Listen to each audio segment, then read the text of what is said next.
Chapter V, of course. I've been meaning lately to go to Razumihin's to ask for work, to ask him to get me lessons or something. Raskolnikov thought, but what help can he be to me now? Suppose he gets me lessons, suppose he shares his last farthing with me if he has any farthings, so that I could get some boots and make myself tidy enough to give lessons. Well, and what then? What shall I do with the few coppers I earn? That's not what I want now. It's really absurd for me to go to Razumihin. The question why he was now going to Razumihin agitated him even more than he was himself aware.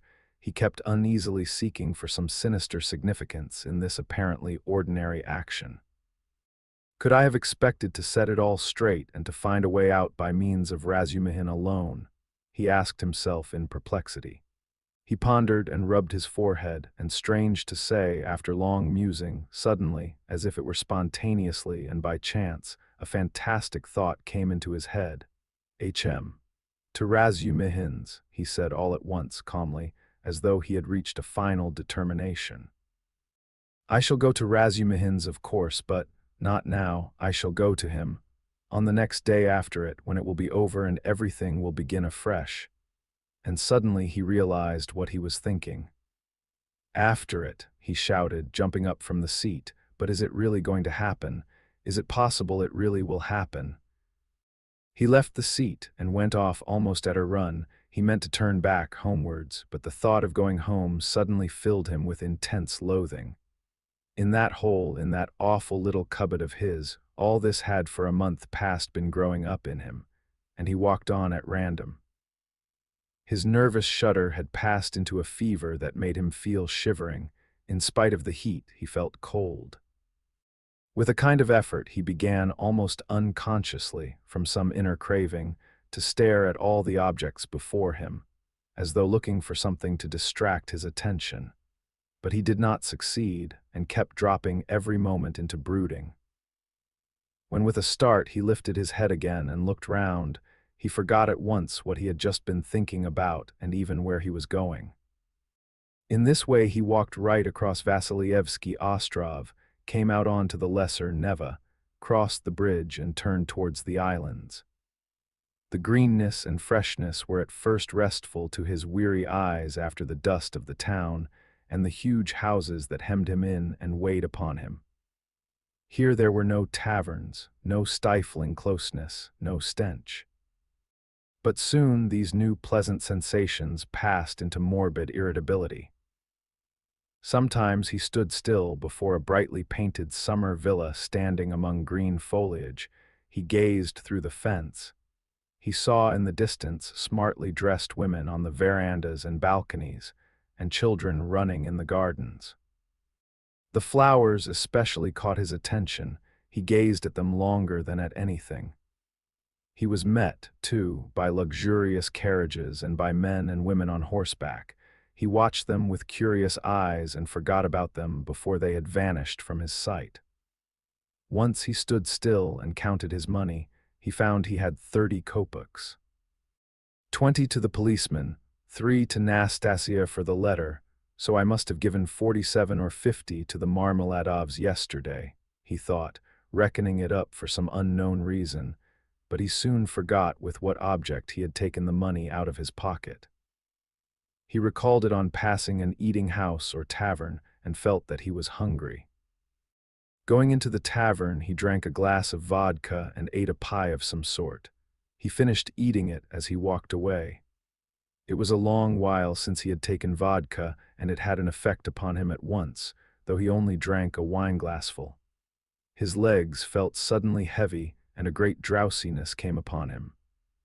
He turned homewards, but reaching Petrovsky Ostrov, he stopped completely exhausted, turned off the road into the bushes, sank down upon the grass, and instantly fell asleep.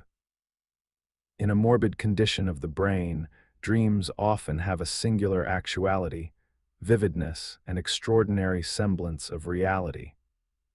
At times monstrous images are created, but the setting and the whole picture are so truth-like and filled with details so delicate, so unexpectedly, but so artistically consistent, that the dreamer, were he an artist like Pushkin or Turgenev even, could never have invented them in the waking state. Such sick dreams always remain long in the memory and make a powerful impression on the overwrought and deranged nervous system. Raskolnikov had a fearful dream. He dreamt he was back in his childhood in the little town of his birth. He was a child about 7 years old, walking into the country with his father on the evening of a holiday. It was a gray and heavy day. The country was exactly as he remembered it. Indeed, he recalled it far more vividly in his dream than he had done in memory. The little town stood on a level flat as bare as the hand, not even a willow near it, only in the far distance, a copse lay, a dark blur on the very edge of the horizon. A few paces beyond the last market garden stood a tavern, a big tavern which had always aroused in him a feeling of aversion, even of fear, when he walked by it with his father. There was always a crowd there, always shouting, laughter and abuse, hideous hoarse singing and often fighting. Drunken and horrible-looking figures were hanging about the tavern. He used to cling close to his father, trembling all over when he met them. Near the tavern the road became a dusty track, the dust of which was always black. It was a winding road, and about 100 paces further on, it turned to the right to the graveyard. In the middle of the graveyard stood a stone church with a green cupola where he used to go to Mass 2 or 3 times a year with his father and mother. When a service was held in memory of his grandmother, who had long been dead, and whom he had never seen. On these occasions they used to take on a white dish, tied up in a table, napkin a special sort of rice pudding with raisins stuck in it in the shape of a cross. He loved that church, the old-fashioned, unadorned icons and the old priest with the shaking head. Near his grandmother's grave, which was marked by a stone, was the little grave of his younger brother who had died at 6 months old. He did not remember him at all, but he had been told about his little brother, and whenever he visited the graveyard, he used religiously and reverently to cross himself, and to bow down and kiss the little grave. And now he dreamt that he was walking with his father past the tavern on the way to the graveyard. He was holding his father's hand and looking with dread at the tavern. A peculiar circumstance attracted his attention. There seemed to be some kind of festivity going on. There were crowds of gaily dressed townspeople, peasant women, their husbands, and riff-raff of all sorts, all singing and all more or less drunk. Near the entrance of the tavern stood a cart, but a strange cart. It was one of those big carts usually drawn by heavy cart horses and laden with casks of wine or other heavy goods. He always liked looking at those great cart horses, with their long manes, thick legs, and slow, even pace, drawing along a perfect mountain with no appearance of effort, as though it were easier going with a load than without it. But now, strange to say, in the shafts of such a cart he saw a thin little sorrel beast, one of those peasants' nags which he had often seen straining their utmost under a heavy load of wood or hay, especially when the wheels were stuck in the mud or in a rut. And the peasants would beat them so cruelly, sometimes even about the nose and eyes, and he felt so sorry for them that he almost cried, and his mother always used to take him away from the window. All of a sudden there was a great uproar of shouting, singing, and the balalaika, and from the tavern a number of big and very drunken peasants came out, wearing red and blue shirts and coats thrown over their shoulders. Get in," shouted one of them, a young, thick-necked peasant with a fleshy face red as a carrot. "I'll take you all, get in." But at once there was an outbreak of laughter and exclamations in the crowd. "Take us all with a beast like that. Why, Mikolka, are you crazy to put a nag like that in such a cart? And this mare is 20 if she is a day, mates. Get in, I'll take you all," Mikolka shouted again, leaping first into the cart, seizing the reins and standing straight up in front. "The bay has gone with Matvey," he shouted from the cart. "And this brute, mates, is just breaking my heart. I feel as if I could kill her. She's just eating her head off. Get in, I tell you, I'll make her gallop, she'll gallop. And he picked up the whip, preparing himself with relish to flog the little mare. Get in, come along, the crowd laughed. Do you hear, she'll gallop. Gallop indeed, she has not had a gallop in her for the last 10 years. She'll jog along. Don't you mind her, mates, bring a whip each of you, get ready. All right, give it to her. They all clambered into Mikolka's cart, laughing and making jokes. 6 men got in, and there was still room for more. They hauled in a fat, rosy-cheeked woman. She was dressed in red cotton, in a pointed, beaded headdress and thick leather shoes. She was cracking nuts and laughing. The crowd round them was laughing too, and indeed, how could they help laughing? That wretched nag was to drag all the cartload of them at a gallop. 2 young fellows in the cart were just getting whips ready to help Mikolka. With the cry of "now," the mare tugged with all her might, but far from galloping, could scarcely move forward. She struggled with her legs, gasping and shrinking from the blows of the 3 whips which were showered upon her like hail. The laughter in the cart and in the crowd was redoubled, but Mikolka flew into a rage and furiously thrashed the mare, as though he supposed she really could gallop. "Let me get in, too, mates," shouted a young man in the crowd whose appetite was aroused. "Get in, all get in," cried Mikolka. "She will draw you all. I'll beat her to death." And he thrashed and thrashed at the mare, beside himself with fury. "Father, father," he cried, "father, what are they doing? Father, they are beating the poor horse." come along," said his father. "They are drunken and foolish, they are in fun, come away, don't look." And he tried to draw him away, but he tore himself away from his hand, and beside himself with horror ran to the horse. The poor beast was in a bad way. She was gasping, standing still, then tugging again and almost falling. "Beat her to death," cried Mikolka. "It's come to that, I'll do for her." "What are you about? Are you a Christian, you devil?" shouted an old man in the crowd. "Did anyone ever see the like, a wretched nag like that pulling such a cartload?" said another. "You'll kill her," shouted the third. "Don't meddle." "It's my property, I'll do what I choose. Get in, more of you. Get in, all of you. I will have her go at a gallop." All at once, laughter broke into a roar and covered everything. The mare, roused by the shower of blows, began feebly kicking. Even the old man could not help smiling. To think of a wretched little beast like that trying to kick. 2 lads in the crowd snatched up whips and ran to the mare to beat her about the ribs. 1 ran each side. "Hit her in the face, in the eyes," cried Mikolka. "Give us a song, mates," shouted someone in the cart, and everyone in the cart joined in a riotous song, jingling a tambourine and whistling. The woman went on cracking nuts and laughing. He ran beside the mare, ran in front of her, saw her being whipped across the eyes, right in the eyes. He was crying, he felt choking, his tears were streaming. One of the men gave him a cut with the whip across the face, he did not feel it. Wringing his hands and screaming, he rushed up to the gray-headed old man with the gray beard, who was shaking his head in disapproval. 1 woman seized him by the hand and would have taken him away, but he tore himself from her and ran back to the mare. She was almost at the last gasp, but began kicking once more. "I'll teach you to kick," Mikolka shouted ferociously.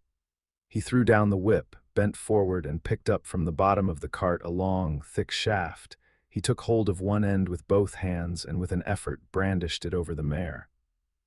"He'll crush her," was shouted round him. "He'll kill her." "It's my property," shouted Mikolka and brought the shaft down with a swinging blow. There was a sound of a heavy thud.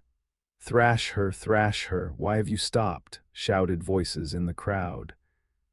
And Mikolka swung the shaft a second time, and it fell a second time on the spine of the luckless mare. She sank back on her haunches, but lurched forward and tugged forward with all her force, tugged first on one side and then on the other, trying to move the cart. But the 6 whips were attacking her in all directions, and the shaft was raised again and fell upon her a 3rd time, then a 4th, with heavy measured blows. Mikulka was in a fury that he could not kill her at one blow. "She's a tough one," was shouted in the crowd. "She'll fall in a minute, mates, there will soon be an end of her," said an admiring spectator in the crowd. "Fetch an axe to her, finish her off," shouted a third. "I'll show you." "Stand off," Mikulka screamed frantically. He threw down the shaft, stooped down in the cart, and picked up an iron crowbar. "Look out," he shouted, and with all his might he dealt a stunning blow at the poor mare.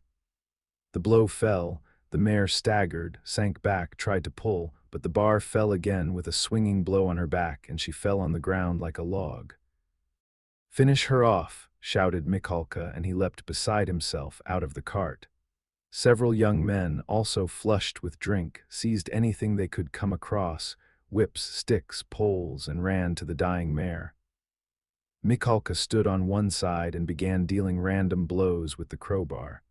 The mare stretched out her head, drew a long breath, and died. "You butchered her," someone shouted in the crowd. "Why wouldn't she gallop then?" "My property," shouted Mikulka with bloodshot eyes, brandishing the bar in his hands.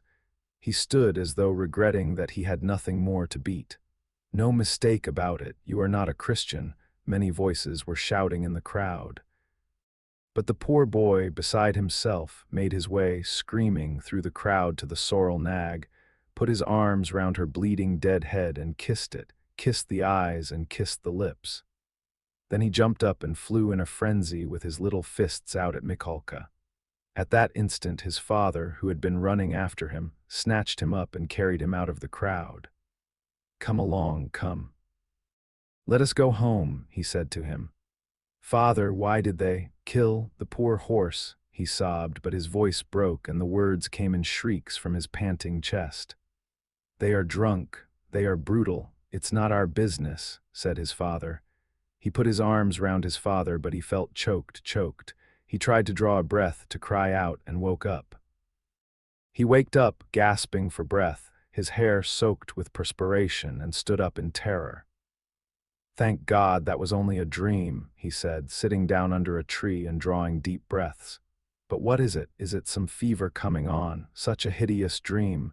He felt utterly broken. Darkness and confusion were in his soul. He rested his elbows on his knees and leaned his head on his hands. "Good God," he cried, can it be, that I shall really take an axe, that I shall strike her on the head, split her skull open, that I shall tread in the sticky warm blood, break the lock, steal and tremble, hide, all spattered in the blood, with the axe? Good God, can it be?" He was shaking like a leaf as he said this. "But why am I going on like this?" he continued, sitting up again, as it were in profound amazement. "I knew that I could never bring myself to it, so what have I been torturing myself for till now? Yesterday, when I went to make that experiment yesterday, I realized completely that I could never bear to do it. Why am I going over it again, then? Why am I hesitating? As I came down the stairs yesterday, I said myself that it was base, loathsome, vile. The very thought of it made me feel sick and filled me with horror. No, I couldn't do it. Granted that there is no flaw in all that reasoning, that all that I have concluded this last month is clear as day, true as arithmetic. My God, anyway I couldn't bring myself to it. I couldn't do it. Why then am I still?" He rose to his feet, looked round in wonder as though surprised at finding himself in this place, and went towards the bridge. He was pale, his eyes glowed, he was exhausted in every limb, but he seemed suddenly to breathe more easily. He felt he had cast off that fearful burden that had so long been weighing upon him, and all at once there was a sense of relief and peace in his soul. "Lord," he prayed, "show me my path, I renounce that accursed dream of mine." Crossing the bridge, he gazed quietly and calmly at the Neva, at the glowing red sun setting in the glowing sky. In spite of his weakness, he was not conscious of fatigue. It was as though an abscess that had been forming for a month past in his heart had suddenly broken. Freedom. He was free from that spell, that sorcery, that obsession. Later on, When he recalled that time and all that happened to him during those days, minute by minute, point by point, he was superstitiously impressed by one circumstance, which, though in itself not very exceptional, always seemed to him afterwards the predestined turning point of his fate. He could never understand and explain to himself why, when he was tired and worn out, when it would have been more convenient for him to go home by the shortest and most direct way, he had returned by the hay market where he had no need to go. It was obviously and quite unnecessarily out of his way, though not much so. It is true that it happened to him dozens of times to return home without noticing what streets he passed through. But why, he was always asking himself, why had such an important, such a decisive, and at the same time such an absolutely chance meeting happened in the hay market, where he had moreover no reason to go at the very hour, the very minute of his life when he was just in the very mood, and in the very circumstances in which that meeting was able to exert the gravest and most decisive influence on his whole destiny. As though it had been lying in wait for him on purpose. It was about 9 o'clock when he crossed the hay market. At the tables and the barrows, at the booths and the shops, all the market people were closing their establishments or clearing away and packing up their wares, and like their customers, were going home. Rag pickers and costermongers of all kinds were crowding round the taverns in the dirty and stinking courtyards of the hay market. Raskolnikov particularly liked this place and the neighboring alleys when he wandered aimlessly in the streets. Here his rags did not attract contemptuous attention, and one could walk about in any attire without scandalizing people. At the corner of an alley, a huckster and his wife had 2 tables set out with tapes, thread, cotton handkerchiefs, etc. They, too, had got up to go home, but were lingering in conversation with a friend who had just come up to them. This friend was Lizaveta Ivanovna, or, as everyone called her, Lizaveta, the younger sister of the old pawnbroker, Alyona Ivanovna, whom Raskolnikov had visited the previous day to pawn his watch and make his experiment. He already knew all about Lizaveta, and she knew him a little too. She was a single woman of about 35, tall, clumsy, timid, submissive, and almost idiotic. She was a complete slave and went in fear and trembling of her sister, who made her work day and night and even beat her. She was standing with a bundle before the huckster and his wife, listening earnestly and doubtfully. They were talking of something with special warmth. The moment Raskolnikov caught sight of her, he was overcome by a strange sensation, as it were, of intense astonishment, though there was nothing astonishing about this meeting. "You could make up your mind for yourself, Lizaveta Ivanovna," the huckster was saying aloud. "Come round tomorrow about 7, they will be here too." "Tomorrow," said Lizaveta slowly and thoughtfully, as though unable to make up her mind. "Upon my word, what a fright you are in of Alyona Ivanovna," gabbled the huckster's wife, a lively little woman. "I look at you, you are like some little babe. And she is not your own sister either, nothing but a stepsister, and what a hand she keeps over you." "But this time don't say a word to Alyona Ivanovna," her husband interrupted. "That's my advice, but come round to us without asking. It will be worth your while. Later on your sister herself may have a notion." "Am I to come?" "About 7 o'clock tomorrow, and they will be here. You will be able to decide for yourself. And we'll have a cup of tea," added his wife. "All right, I'll come," said Lizaveta, still pondering, and she began slowly moving away. Raskolnikov had just passed and heard no more. He passed softly, unnoticed, trying not to miss a word. His first amazement was followed by a thrill of horror, like a shiver running down his spine. He had suddenly quite unexpectedly learnt, that the next day at 7 o'clock Lizaveta, the old woman's sister and only companion, would be away from home, and that therefore at 7 o'clock precisely the old woman would be left alone. He was only a few steps from his lodging. He went in like a man condemned to death. He thought of nothing and was incapable of thinking, but he felt suddenly in his whole being that he had no more freedom of thought, no will, and that everything was suddenly and irrevocably decided. Certainly, if he had to wait whole years for a suitable opportunity, he could not reckon on a more certain step towards the success of the plan than that which had just presented itself. In any case, it would have been difficult to find out beforehand and with certainty, with greater exactness and less risk, and without dangerous inquiries and investigations, that next day at a certain time an old woman, on whose life an attempt was contemplated, would be at home and entirely alone.